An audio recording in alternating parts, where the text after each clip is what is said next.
Et salut tout le monde, c'est Isoka, et bienvenue dans cette vidéo achat comics et manga du mois d'octobre. Un petit mois en ce qui concerne les comics et un mois plutôt conséquent en ce qui concerne les mangas.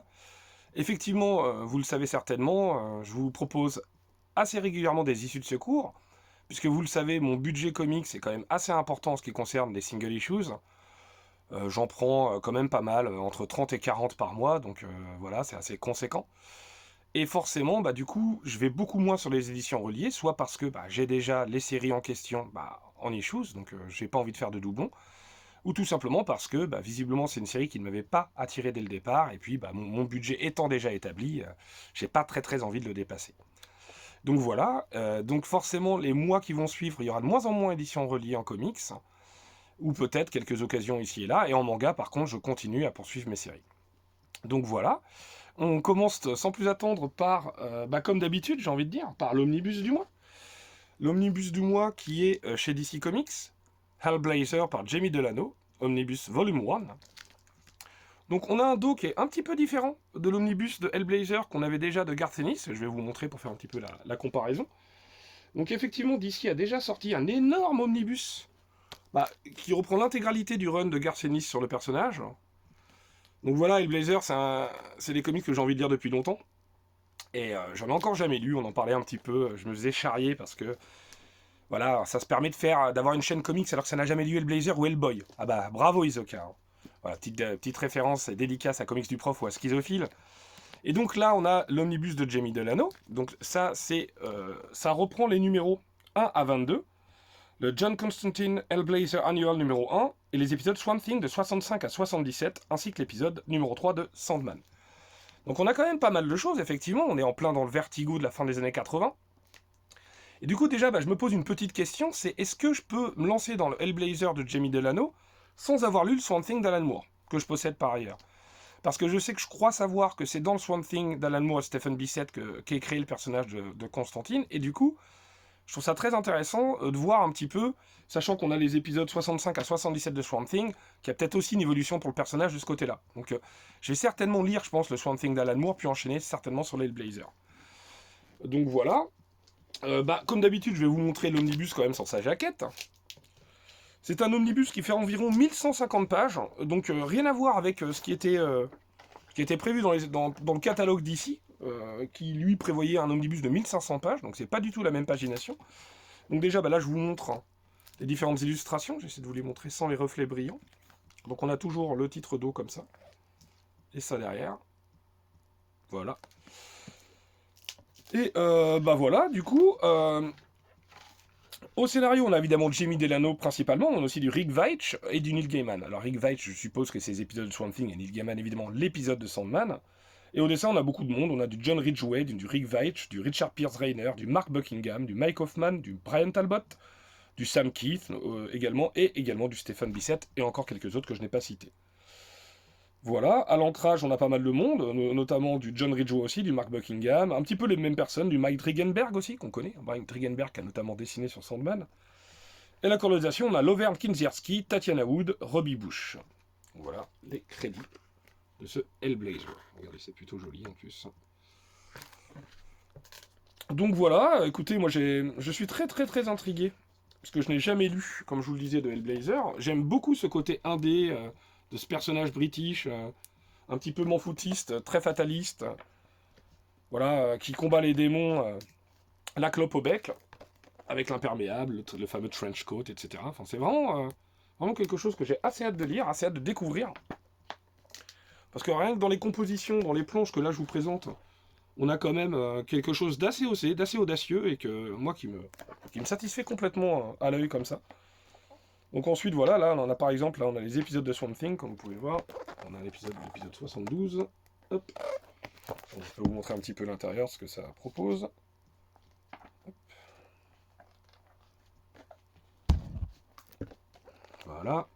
Donc voilà, c'est du rétro, hein. Là on est clairement dans la fin des années 80, je vous ai même pas dit les dates à peu près. Et on est vraiment dans une proposition que je trouve géniale. De toute façon, le Vertigo, on peut s'en défendre de dire que c'est des comics indépendants parce que ça appartient à DC Comics, hein. Mais au niveau de la liberté créatrice et créative, honnêtement, c'est quand même assez fou, quoi. Oui, on est en 1988, hein. On est en 1987, 1988. jusqu'en 1989 pour ce premier omnibus. Donc voilà, on a vraiment des choses que je trouve très chouettes, très horrifiques, très graphiques. Non, c'est vraiment très intéressant. Donc hâte de me plonger là-dedans. Voilà, on a des styles assez différents. Là, on reconnaît bien un style beaucoup plus... Bah, ça se trouve, c'est l'épisode de Sandman, je ne sais pas, je crois pas. Mais là, on reconnaît bien un style beaucoup plus clair. Hop, un petit peu de Mark Buckingham aussi, ça fait jamais de mal. Hein. Mark Buckingham que vous avez pu apprécier et découvrir peut-être dans Fable, notamment, parce que même s'il a fait d'autres travaux. Hein. Il a notamment illustré d'autres travaux de Neil Gaiman, d'ailleurs. Donc voilà, j'ai très très hâte de me plonger là-dedans, ça fait quand même pas mal d'épisodes à découvrir, pas un univers dans lequel se replonger. Ah oui, je voulais vous montrer rapidement les deux omnibus côte à côte, c'était mon léger chagrin. Alors c'est pas un énorme chagrin, hein. C'est juste que voilà, le titre n'est pas tout à fait le même si comme ça vous pouvez différencier les runs, ce qui peut être intéressant aussi. Donc voilà, je vous les montre côte à côte. Hop. Voilà. Alors ça fait quand même du plus bel effet, c'est quand même joli dans la bibliothèque. Alors, je vais essayer de vous montrer ça bien aligné quand même, voilà. C'est quand même joli, mais voilà, comme vous pouvez le voir, moi je pensais qu'on allait voir tout ça dans cette maquette-là, mais non, mais finalement c'est quand même du plus bel effet. Donc on aura un volume 2 pour le Jamie Delano, ça c'est certain. Et puis ensuite, a priori, DC va sortir comme ça les runs successifs de Hellblazer, que ce soit le run de Brian Azzarello, de Mike Carey, de Paul Jenkins... Et j'en oublie certainement d'ailleurs, Warren Ellis. Voilà, si jamais j'en oublie d'autres encore, merci de me le signaler, parce que je suis pas un grand expert d'Hellblazer, forcément, j'en ai jamais lu. Mais je connais un tout petit peu, au moins de réputation, et j'ai très très hâte de me plonger dedans. Donc voilà pour l'omnibus du mois. C'est tout en VO, figurez-vous. Et oui, parce que le deuxième comics que je vais vous présenter, c'est un comics qui est sorti en VF chez 404 Comics ou 404 Graphiques, je ne sais jamais là. C'est 404 Graphiques. Et oui, il s'agit de Au-dedans. Au-dedans, j'ai vraiment très très très hâte de le lire. Beaucoup ont dit que c'était de Will McPhail, beaucoup ont dit que c'était une de leurs lectures de l'année, et j'ai vraiment très très hâte de me plonger dedans. On aura notamment probablement l'occasion d'en discuter sur la chaîne de Mindphobia dans l'émission d'Encre de Bulle, n'hésitez pas à vous abonner si ce n'est pas déjà fait. Et on aura peut-être la chance de pouvoir en discuter avec quelqu'un qui est concerné d'assez près par la publication de ce comics. Ce comics, qui a été publié par Will McPhail, qu'on connaissait quand même du New York Times, et qui là fait quelque chose de très très très intimiste, qui a priori serait son premier et son dernier comics. Je ne sais rien du tout, je ne sais pas de quoi ça parle, je sais simplement qu'en VO ça s'appelle In, et qu'on a traduit par Au-dedans, que c'est une œuvre très intimiste, où il met tout ce qu'il a. Et j'ai très très hâte de découvrir ça. Alors honnêtement, voilà, je vous montre pas grand chose, je vous en parle pas beaucoup, parce que j'ai pas du tout envie de me faire spoiler, puis j'ai vraiment très très hâte de vous en reparler, de faire un vrai retour de lecture, soit dans la palle du devoir ou lors d'une émission consacrée. On verra bien, mais franchement, j'ai assez hâte de me plonger dans Au-dedans. C'est mon tout premier 404.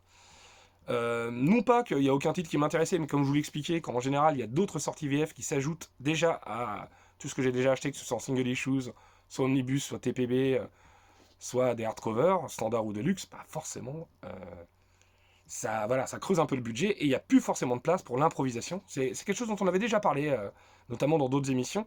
C'est-à-dire que quand on va déjà sur les séries qui nous attirent, qui nous intéressent, après, il y a quand même un petit peu moins de place à l'improvisation, ou tiens, cette série, elle a l'air sympa, j'y vais, je tente. Ah oui, mais une petite tentative à 25, 30, 35 euros, ça fait toujours un petit peu lourd sur le budget. Voilà, c'est déjà terminé pour la partie comics. On va enchaîner avec la partie manga. La partie manga où là je vous présente le tome numéro 12 de Kaiju numéro 8. Alors je suis un petit peu à la bourre, hein. J'ai pas lu le numéro 11 également. Kaiju numéro 8 qui est franchement une série que je trouve sympathique. Je trouvais ça assez original au départ parce que, non pas que ça traite de Kaiju, ça c'est plutôt assez commun, c'est que on parlait du personnage de Kafka. Ce personnage de Kafka, si vous voulez, c'était un trentenaire, donc on suivait pas forcément le petit jeune d'un shonen classique qui allait faire ses armes, qui allait progresser, qui allait franchir les différentes étapes pour ensuite devenir un des meilleurs, ou en tout cas un des aspirants. Non, là on a vraiment quelqu'un qui travaille en tant que nettoyeur en fait, de tout ce qui est déchets et débris. En fait, à la fois les déchets organiques des kaiju qui ont été massacrés par les unités d'intervention gouvernementales, on a carrément une équipe avec des stars à leur tête, etc. Et lui, derrière tout ça, il allait nettoyer, donc il connaissait très bien l'anatomie des kaiju. Au fur et à mesure, on va se rendre compte qu'il va fusionner avec un kaiju, donc ça va devenir le Kaiju numéro 8. Alors, il y a vraiment des choses qui sont hyper intéressantes, je trouve, dans Kaiju numéro 8. c'est évidemment cette analogie avec les catastrophes naturelles dont peuvent être victimes le Japon, et notamment les séismes, et le fait que ces kaijus ont une échelle de magnitude, un petit peu comme les séismes justement, je trouve que c'est très malin. Le gouvernement à chaque fois en profite pour récupérer les kaijus vaincus et essayer d'en faire une arme. Donc on va avoir évidemment celui qui manie l'arme d'un certain kaiju. Donc ça c'est très important. Et il y a à la fois celui qui manie l'arme du kaiju qui est une vedette à part entière. Il y a les kaijus qui sont voilà, des menaces qu'on identifie, comme je vous le disais, avec une échelle de magnitude. Donc évidemment plus c'est haut, plus la menace est importante. Et on a vraiment des choses que je trouve plutôt sympas à lire. Le manga, je trouve, tournait un tout petit peu en rond autour des tomes 6 et 7. Puis ensuite, le tome 8, avec l'irruption d'un nouveau personnage, redonne un petit vent de fraîcheur, hein, selon moi. J'avais plutôt apprécié, moi, la lecture des 10 premiers tomes. Il faut que je lise le 11 et maintenant le tome 12. Mais honnêtement, Kaiju numéro 8, c'est sympathique. Voilà. C'est pas la lecture de l'année, c'est sûr. Mais une petite lecture blockbuster entre deux lectures un peu prises de tête, hein, ma foi, c'est plutôt cool. On enchaîne ensuite avec un petit rattrapage. Effectivement, le tome 10 est sorti il n'y a pas longtemps, mais j'avais pas non plus acheté le tome 9. Il s'agit évidemment de Dragon Quest, The Adventure of Dai, la réédition chez Delcourt Tonkam. Puisqu'à chaque tome, on a l'impression qu'il y a une renégociation avec les ayants droit. Ça en devient désespérant. Et si vous voulez, moi j'aime beaucoup cette édition. Voilà, franchement, le papier glacé des pages, hein, ça fait ressortir les cases de manière somptueuse. Hein. Le seul problème, c'est que c'est une édition très rigide. Donc, votre livre, il se referme automatiquement, quoi. C'est pas un livre que vous allez facilement lire à une main, quoi. Voilà, ça c'est un petit détail. Et puis le prix, hein. Le prix, je crois qu'il y a, waouh, je crois qu'il y a encore une augmentation de prix, donc je sais plus. 12,50, 13,50. C'est cher, c'est hyper cher. Ok, il y a quelques pages couleurs et le manga fait près de 300 pages. Ouais, il y a quelques petites pages couleurs comme celle-ci. Là, c'est des couleurs peu appuyées, mais qui peuvent être appréciables néanmoins. Mais honnêtement, moi, j'adore ce manga. Hein. Je le trouve génial. Hein. Je l'avais lu dans l'ancienne édition. C'est mon frangin qui me l'est prêté au fur et à mesure. Et c'est pour ça que quand j'ai eu cette édition, cette réédition, j'ai foncé dessus. Un top 10 qui est très épais. Hein. Lui il fait près de 400 pages par contre. Hein. Je crois qu'on a un prix fixe. Ouais, c'est ça. Lui il fait quand même 400 pages, donc il est vraiment énorme. C'est vraiment un manga super. Un manga sur l'Heroic Fantasy. Le jeu vidéo Dragon Quest, hein, évidemment. Alors, il y a eu beaucoup de personnes qui étaient chagrinées par les traductions approximatives, qui n'étaient pas forcément très fidèles, hein, à l'appellation des techniques. Et voilà. Et effectivement, je me rajoute à toutes ces personnes-là, mais c'est quand même un manga qui est vraiment super plaisant, super agréable. Hein.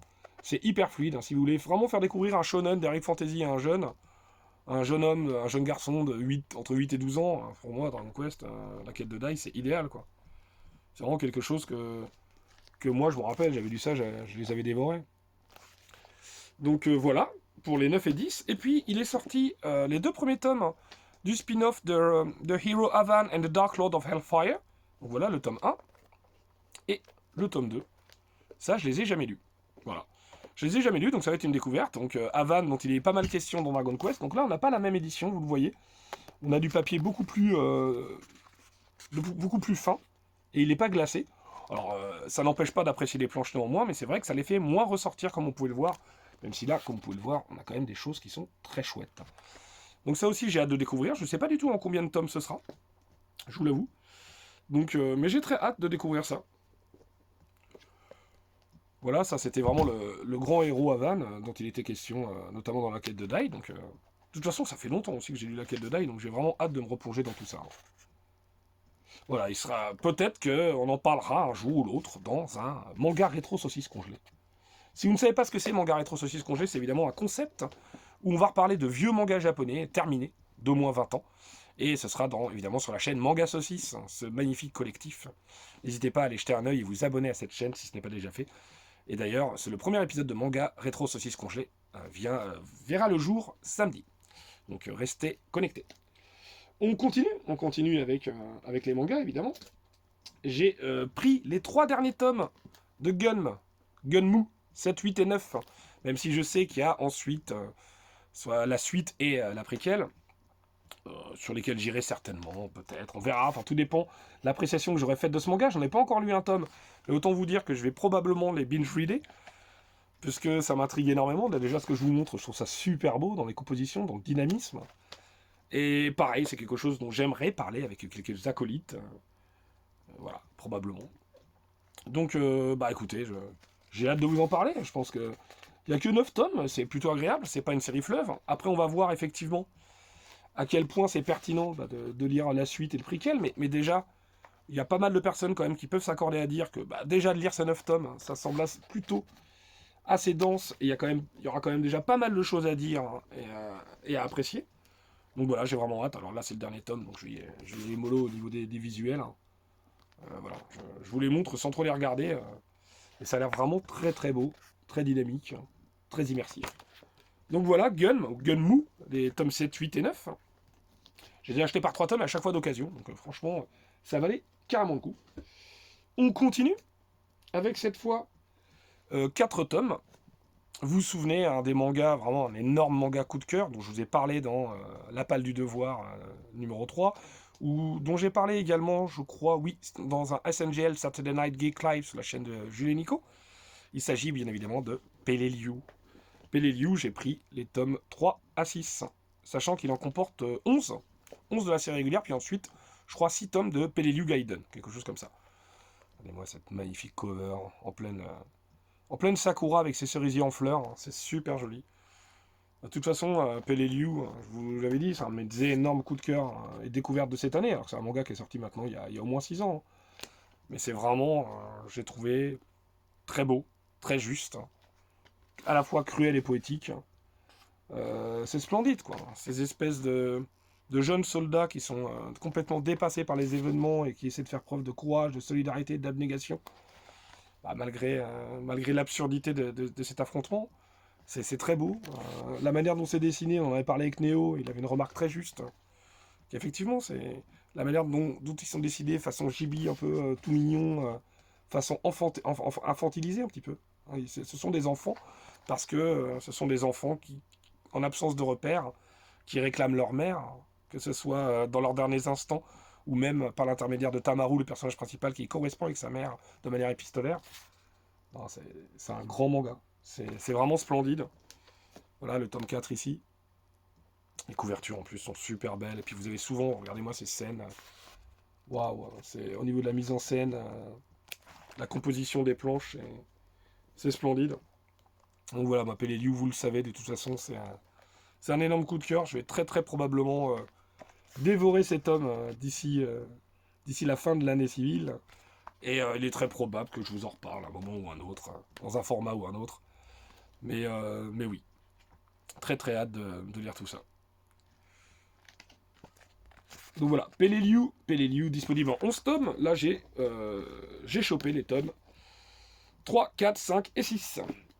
Là, c'est du neuf. Hein. Difficile de les trouver d'occasion. Bon, peut-être pas difficile, mais en tout cas, moi, j'ai pas eu cette patience et j'avais hâte. On termine. On termine sur des perfects. Les tomes 5 et 6 de Full Metal Alchemist. Alors, celui-là est déjà lu. Qu'est-ce que j'aime ces éditions, elles sont super belles. Ah bah Full Metal Alchemist est un énorme coup de cœur. J'en ai déjà parlé, c'est un énorme coup de cœur. Là j'ai lu ce tome 5 où là vous apercevez un petit peu le maître de Alphonse et Edouard. Et attention, elle rigole zéro. Et quand elle sait que ses disciples, qu'elle renie pourtant, hein, elle n'est plus leur maître évidemment. Mais quand elle sait que ses disciples sont un petit peu en danger, voilà là, ça va chier. Et franchement, on a quelque chose que je trouve mais vraiment super bien, toujours pareil. C'est passionnant, c'est génial, Full Metal Alchemist. J'ai vraiment hâte, pareil, d'en parler, mais alors j'ai quand même encore un peu de retard. Bon, j'ai quand même chopé le tome 6 également. Ouais, je vous montre à chaque fois parce que c'est wraparound, je les trouve du plus bel effet. Chez Kurokawa. Et oui, toujours ce manga de Hiromu Arakawa. Bah écoutez, moi j'adore. J'adore. Je trouve ça super. Je trouve que c'est une histoire à la fois très touchante, une aventure à la fois de réparation, de sauver ce qui peut l'être, et en même temps des rencontres incroyables, une organisation criminelle assez effrayante, des personnages dans l'organisation qui tombent. Voilà, il y a quand même des morts dans ce manga, ça rigole pas. Il y a des enjeux qui sont forts, il y a des personnages qui sont attachants, il y a quand même de l'humour hein, qui nous permet aussi de pouvoir traverser ça avec un peu plus de légèreté, même si là, effectivement, on sent qu'on est dans des tomes un peu plus sérieux. Serious Business, là. Mais vraiment, ouais, Full Metal Alchemist, oh là là. J'adore cette série, je me régale à chaque lecture de tome. On continue. On continue, il reste plus que 2 mangas. Je vous le disais, hein, c'est une vidéo qui va être un peu plus courte que d'habitude. Le Slam Dunk numéro 5, Slam Dunk, voilà, ça aussi, il va falloir que je reprenne, parce que j'avais seulement lu les 2 premiers tomes, que j'avais trouvé très sympathiques, mais on n'était pas vraiment encore rentré dans le côté basket. Moi, c'est vraiment ce qui m'a beaucoup attiré. Puis, de toute façon, quand vous lisez les planches de Takehiko Inoue, il n'y a pas que le basket qui est attirant. Regardez-moi ces planches, quoi. C'est splendide. C'est vraiment trop beau. Et même les pages couleurs sont franchement du plus bel effet. Alors, la seule chose qui est pas du tout du plus bel effet, bah, c'est les covers. Je pense que. Fais ton choix, hein, fais ton choix, Kana. C'est-à-dire que dans les premiers volumes, ils faisaient vraiment une wrap-around, mais forcément, bah, le titre sur le dos du bouquin n'était pas très lisible, hein. Par contre, on avait une vraie wrap-around. Bon, c'est un peu loin ici, je peux pas vous le montrer. Cette fois, on voyait bien que la wrap-around ne fonctionne plus, mais le titre est lisible, hein. Ouais, d'accord, super. Bon, c'est rien, hein, mais moi, c'est mon petit chagrin. Là, on voit un petit peu le côté Furio qui faisait partie un petit peu, notamment dans le tome 1 du manga. On voit bien, il y a de la baston. Encore une fois, je ne sais pas trop exactement de quoi il va être question, mais j'ai hâte vraiment de m'y plonger. Je ne sais pas si je vais lire comme ça un tome de temps à autre. Oh là là, qu'est-ce que c'est beau en tout cas. Je me demande si je vais pas tout lire une fois que tout est sorti. J'aime bien faire ça pour les mangas, j'avoue. Pour les comics, je fais pas tellement ça. Je préfère lire en single, mois par mois. Mais voilà, pour les mangas, j'aime bien tout lire quand tout est sorti. Voilà. Donc voilà pour le top 5 de Slam Dunk. Et on termine évidemment par le top 5 de Dragon Ball Full Color. Dragon Ball Full Color que mon fils m'emprunte régulièrement. D'ailleurs, il les abîme un petit peu. Et je lui dis de faire attention à ses affaires, surtout quand c'est les miennes. Bon, bref. Bah moi, écoutez, je me régale toujours avec cette édition. Là, on est en pleine armée du ruban rouge. C'est un énorme régal. C'est une période préférée de Dragon Ball en plus, c'est vraiment super. Bah moi j'adore. Il est très très très très possible qu'on reparle aussi de cette série culte d'une manière ou d'une autre dans la chaîne Manga Saucisse. Bah écoutez, moi Dragon Ball de toute façon c'est une œuvre que je connais vraiment très très bien. Je les ai en édition pastel. Mais voilà, le côté sens de lecture occidentale avec du coup les cases en effet miroir. Et puis en plus ça a été retraduit depuis. Forcément, on préfère quand même cette édition. J'avais pas la perfecte et je me suis dit, quitte à avoir la perfecte, autant prendre la full color. Et ben voilà. Et ben voilà, c'est tout pour moi, c'est tout pour ces achats d'octobre. Comme vous pouvez le voir, j'ai été un tout petit peu plus sage que d'habitude. En ce qui concerne le mois prochain, il est possible que vous n'ayez pas de vidéo achat pour le mois de novembre parce que je vais sûrement la fusionner avec le mois de décembre. Sachant qu'il n'y a pas énormément d'éditions reliées qui sont prévues pour le mois de novembre. Bon, j'attends un omnibus, je l'admets, mais c'est tout. En VF, il n'y a pas grand chose qui m'intéresse que je ne possède pas déjà. Et puis sinon, on verra au cas par cas. Et donc, il est très probable que vous reverrez une vidéo seulement courant décembre. Ben voilà, c'est tout pour moi. Si cette vidéo vous a plu, n'hésitez pas à me le dire en commentaire. Dites-moi ce que vous avez acheté durant le mois d'octobre, ça m'intéresse très fortement. Merci de lâcher un petit like, de vous abonner si ce n'est pas déjà fait, ou de partager la vidéo, ça aide la chaîne à grandir. Et c'est déjà super. Et puis, moi, je vous dis à très bientôt, probablement à ce soir pour l'émission d'Encre et de Bulle. Et puis sinon, probablement à ce week-end sur la chaîne Manga Saucisse, bien sûr, pour un manga rétro saucisse complet. Allez, je vous dis au revoir, bonne fin de journée, bonne fin de matinée, bonne fin de soirée, à très bientôt, salut, ciao!